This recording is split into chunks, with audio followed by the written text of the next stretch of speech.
One morning, we had been going on morning walks every morning with Srila Prabhupada. And we were driving back in the car, and I said, you know, Srila Prabhupada, you said that if a tree has fruit, then it becomes beautiful. And if a woman has a child, then she becomes beautiful. So I said, when does a disciple become beautiful? So I'm thinking, oh boy, this is such a nice question. It is such a nice, such a nice metaphor.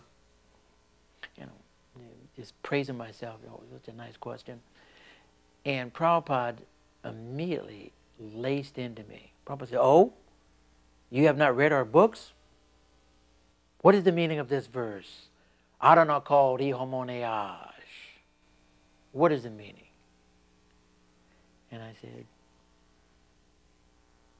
"I don't know, Srila Prabhupada." Prabhupada looked at me and he said, parrot-like chanting. So of course I was driving and I could not jump out of the car, and there were sannyasis in the car. I think Brahmananda, Guru Kripa, everyone knows Brahmananda, Guru Kripa, they're all heavy duty. So they gave me the sannyasi look, like, Sukadeva, what's he doing that? Prabhupada, this kind of question. The sour look. I'm just, oh, Krishna. So then Prabhupada says, what is the meaning of this? Yasya prasada bhagavad prasado. I said, by the mercy of the spiritual master, one gets the mercy of Krishna. Srila Prabhupada said, yes. When the disciple is strictly following the order of the spiritual master, then he is beautiful. Otherwise, he is ugly. When the disciple is strictly following the orders of the spiritual master, then he is beautiful. Otherwise, he is ugly. Also, another time when I was in Hawaii, I went directly to Prabhupada and I said, Prabhupada, I don't want to stay here. I said, these devotees don't like me. I don't want to go. I'm having trouble. And I just want to get out of here. And Prabhupada said, no, you will stay. I'm going, I want to go, Prabhupada. No, you will stay. He said, depend on Krishna, and Krishna will save you. Depend on Krishna, and Krishna will save you. So somehow or other I wound up in Hawaii, and I've been praying. Of course, this was in 1976, and I didn't realize that Prabhupada was obviously going to leave his body in 1977, but I had been praying. I would love to do some direct service with Srila Prabhupada. I'm just praying for that, direct service. So Hari Sari came to my office, and he said, Prabhupada wants one of those Coleman stoves, Coleman burner. And I said, what for? He said, well, Prabhupada's going to cook his own prasadam. And why would Prabhupada cook his own prasadam? We have so many devotees here, no one's sincere enough to cook directly for Prabhupada. He said, well, the girl who's been doing this service, she's adding too much salt. And Prabhupada told her, and she still continued. So therefore, now he's going to cook his own. I said, well, even though I'm president, because as soon as Prabhupada would go somewhere, immediately the whole movement and the unlimited activity. So I said, well, even though there's so much going on, I'll cook directly for Prabhupada. I'll cook. So first day I made prasad, and of course, there's no instruction. Here you are, you have to cook for the spiritual master of the universe, and you have no instructions. So it was like, I cooked, And I asked Hari Sari, who was his personal servant at that time, how was the prasadam? And he said, Prabhupada said everything was good, but the dal. It was untouchable. So immediately I was in shock. And I asked Hari Sari, well, what has to be done?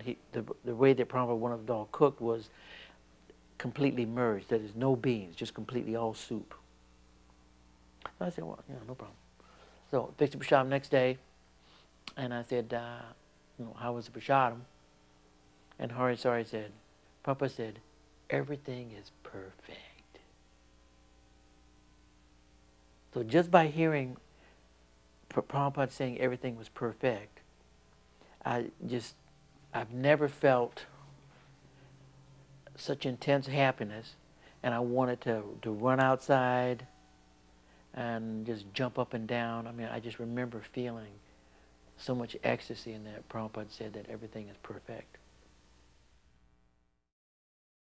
Prabhupada not only would say that you have to become like the bumblebee and not like the fly, but Prabhupada proved it.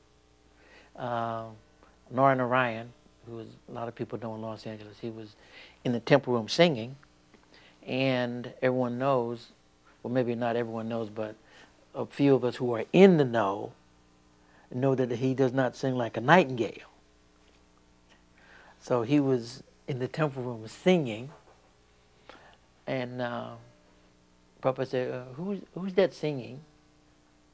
And Karana said, oh, it's Narayan, Srila Prabhupada. Prabhupada said, he keeps very good time. Yes. So Prabhupada didn't come out directly and said, he sings like a frog. He keeps very good time. So one time, Hari Sari, his alarm clock went off, and Prabhupada said, "What is that sound?" He said, "Oh, that's the alarm clock, Srila Prabhupada." Prabhupada said, "Oh, who is in danger?"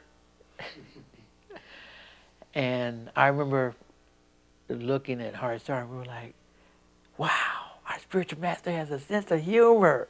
We just couldn't believe it. Because we never heard Prabhupada use a play on words or puns or sarcasm. Prabhupada didn't make a habit of it, but who is in danger? We were just laughing. Our spiritual master has a sense of humor. Pusta Krishna said, Prabhupada, what should I do with this bug? And I was thinking, who in the universe, who in this city of Hawaii, who in Hawaii can we go to ask, what do you do with this bug? I mean, if you go to the mayor of Hawaii, you go to the mayor, you go to the governor, can you ask him, what do you do with this bug? He will look at you like you're just a crazy person. Why is he asking me? You squish him, do whatever. You cannot go to anyone. You can't go to the President of the United States and ask him, what do you do with this bug? But here he was asking this question to Prabhupada. And Prabhupada he didn't look at him as if he was crazy. He didn't look at him like, that this is something odd or bizarre. Prabhupada said, take him to the window. So Pusta Krishna goes over to the window and lets the bug out the window. Prabhupada said, this is Vaishnava. A Vaishnava is kind to every living entity, not this squishing business. So we were immediately amazed that as Prabhupada, what to do with this bug. Prabhupada made it a Krishna conscious event. That, this is Vaishnava. A Vaishnava is kind to every living entity, not this squishing business.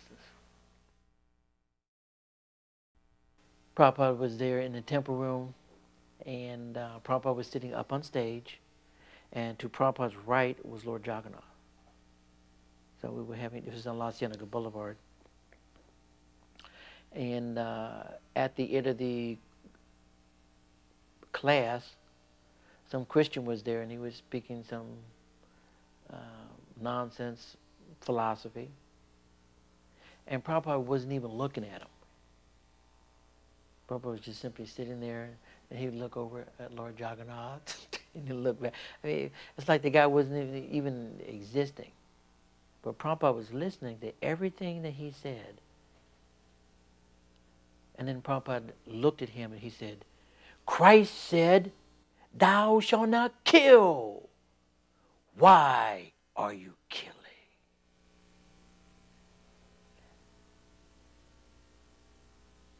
At that time I was a new devotee.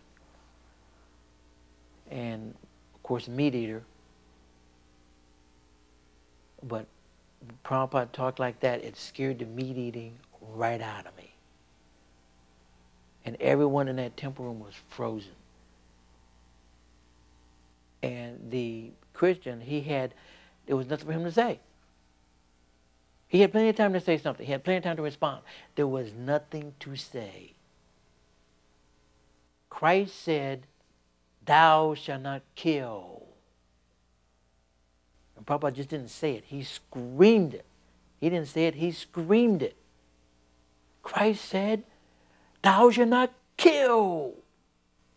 Why are you killing? And the potency coming from Prabhupada saying that was immediate. There was no philosophy that you had to learn. There was nothing that you had to retain or absorb. Prabhupada was so powerful.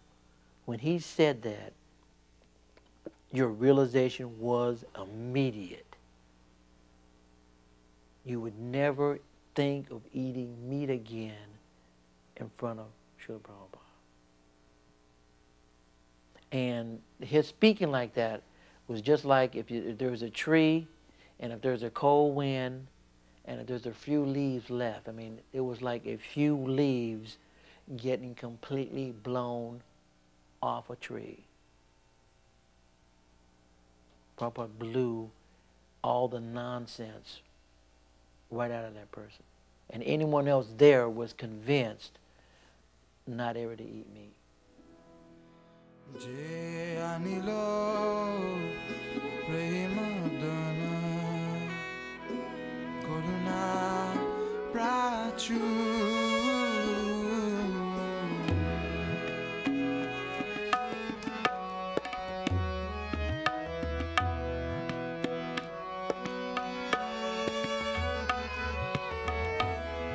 Jai